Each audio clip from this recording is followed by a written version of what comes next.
Bien, donc nous commençons cette fois-ci cette troisième partie sur les territoires frontaliers de la France dans l'Union européenne. Alors c'est une partie qui va être beaucoup plus rapide, où nous allons tenter de mesurer les effets de l'intégration de la France dans l'Union européenne sur les espaces frontaliers. Alors pourquoi les frontières? Parce que les frontières, avant, c'était des barrières qui mettaient un changement d'espace clair, c'était plus le même système juridique, c'était plus la même souveraineté qu'ils exerçaient. Bah là, maintenant, la frontière est plus floue, elle s'est en partie effacée, les personnes, les individus, les marchandises, les informations, les services franchissent cette frontière dans les deux sens. Donc ces frontières jouent un rôle différent. Alors c'est ce qu'on va tenter de voir, d'ailleurs on va plutôt illustrer par un exemple que mesurer tous les effets de l'intégration. Voilà. Alors je commence par une carte. Alors rassurez-vous, on ne va pas tout lire, hein. C'est un géographe qui produit ça, il a son site, c'est des croquis qu'il fait à la main et qui sont très très très bien pensés et qui nous permettent de réviser deux trois points. Alors déjà, on y reconnaît notre territoire hexagonal, donc la métropole. Attention, le géographe est rigoureux, ce territoire, c'est aussi des territoires ultramarins disséminés dans toutes les mers du monde. Donc je reviens à notre croquis, c'est le territoire de la France au sein de l'Union européenne. Je regarde les principaux titres de ces rubriques. Un carrefour au cœur de l'Europe occidentale. Ben oui, c'est vrai, on avait dit, on l'a vu, ça c'est déjà un point que nous avons abordé. La France a une situation privilégiée dans la partie ouest du continent européen, donc dans l'Europe occidentale.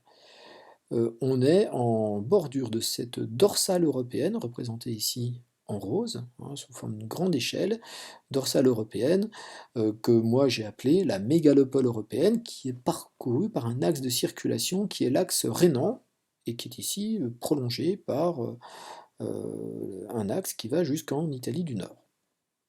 Donc ça, c'est très positif, on est proche du cœur, de l'axe principal, de la concentration de population au cœur de l'Union européenne.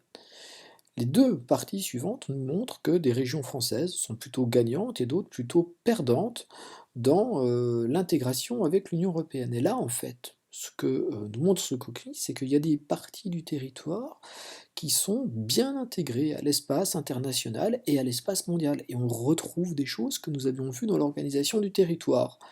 Donc ces régions gagnantes, eh bien, ce sont les grandes régions métropolitaines, ces régions du sud et de l'ouest, et puis on avait vu un intérieur, certaines régions de montagne, un peu moins avantagées.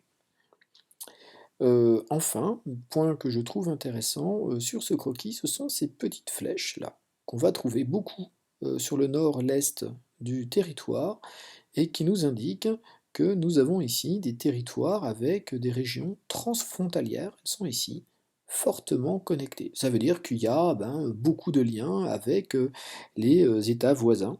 Alors au passage, tous ces États ne sont pas des États de l'Union européenne, hein. La Suisse n'est pas dans l'Union européenne, mais il y a pourtant des liens importants. Alors ça peut être des travailleurs, hein, tout simplement, des migrations de travailleurs, migration pendulaire chaque jour, des gens qui vont travailler de l'autre côté de la frontière.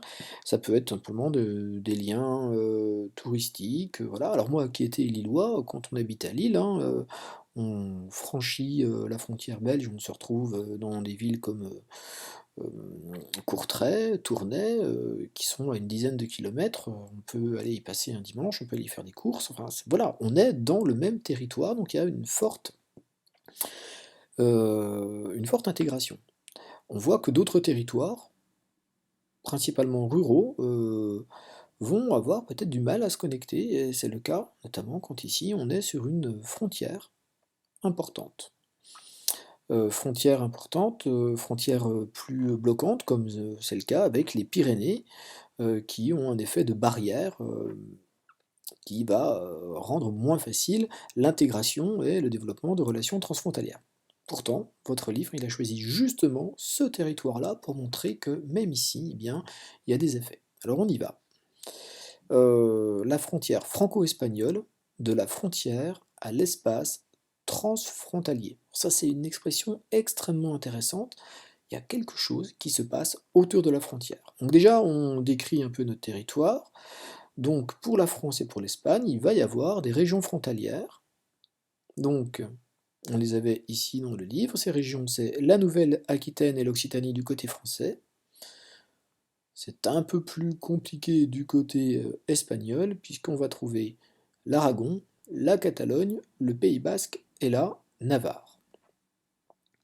Si on prend la population totale, alors moi j'ai fait un total de la population française et espagnole, à partir des données que nous avions dans le livre, on arrive à un total de 18 millions d'habitants. Donc cette région-là, que nous venons de décrire, réunit 18 millions d'habitants autour d'une barrière qui était avant une barrière infranchissable.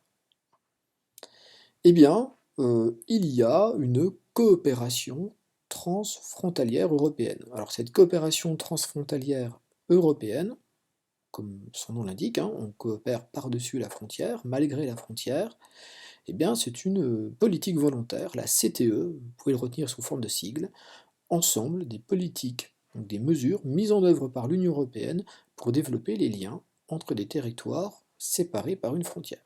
Donc là, on avait dit, on a une frontière forte, parce qu'en plus il y a l'élément naturel pyrénéen, et bien pourtant, dans de nombreux domaines, vous avez pu le relever, dans les transports, dans l'environnement, dans la santé publique, il peut y avoir des réalisations intéressantes.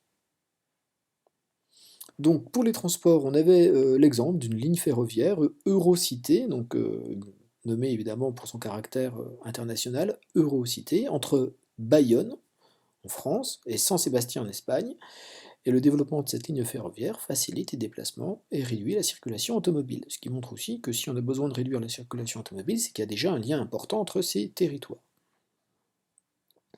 Deuxième point, sur l'environnement, eh bien, ça c'est aussi intéressant, on a un espace sauvage, entre guillemets, l'espace pyrénéen, l'espace de montagne, il y a des parcs naturels, eh bien ces parcs, eux, ne connaissent pas de frontières humaines, puisque la diversité de la végétation, des espèces naturelles, la biodiversité, elle, ne doit pas se préoccuper de la frontière, donc il est logique d'essayer d'en faire une gestion qui soit internationale.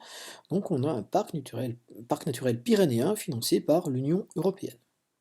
Enfin, dernier exemple que je trouve très intéressant celui-ci, c'est celui de la santé publique, avec un hôpital donc ouvert dans les Pyrénées, dans les euh, Pyrénées occidentales, euh, Pyrénées-Orientales, excusez-moi, Pyrénées-Orientales, c'est l'hôpital de Cerdagne ouvert en 2013 pour les usagers des deux pays. Donc sur 31 millions, 18 millions, donc plus de la moitié d'euros sont financés par l'Union européenne. Et alors là, c'est assez intéressant parce qu'on avait deux espaces, plutôt marqués par des petites villes, un espace rural, où la population n'était peut-être pas suffisante pour développer des services hospitaliers de proximité.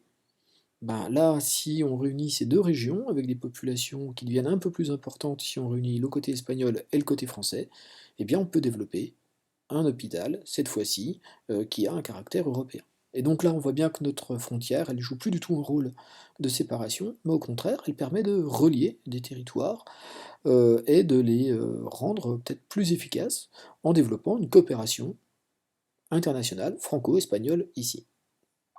Pourquoi peut-on parler d'espace transfrontalier et non plus frontalier? Ben, tout simplement parce que désormais, dans l'Union européenne, les frontières ne sont plus des séparations, donc qui enclavent, vous vous rappelez ce terme d'enclavement, cet enfermement qu'on peut trouver, mais des liens qui favorisent le développement économique et social des territoires frontaliers. Un petit exemple très très simple, très clair, bien choisi pour votre livre pour montrer cette coopération transfrontalière.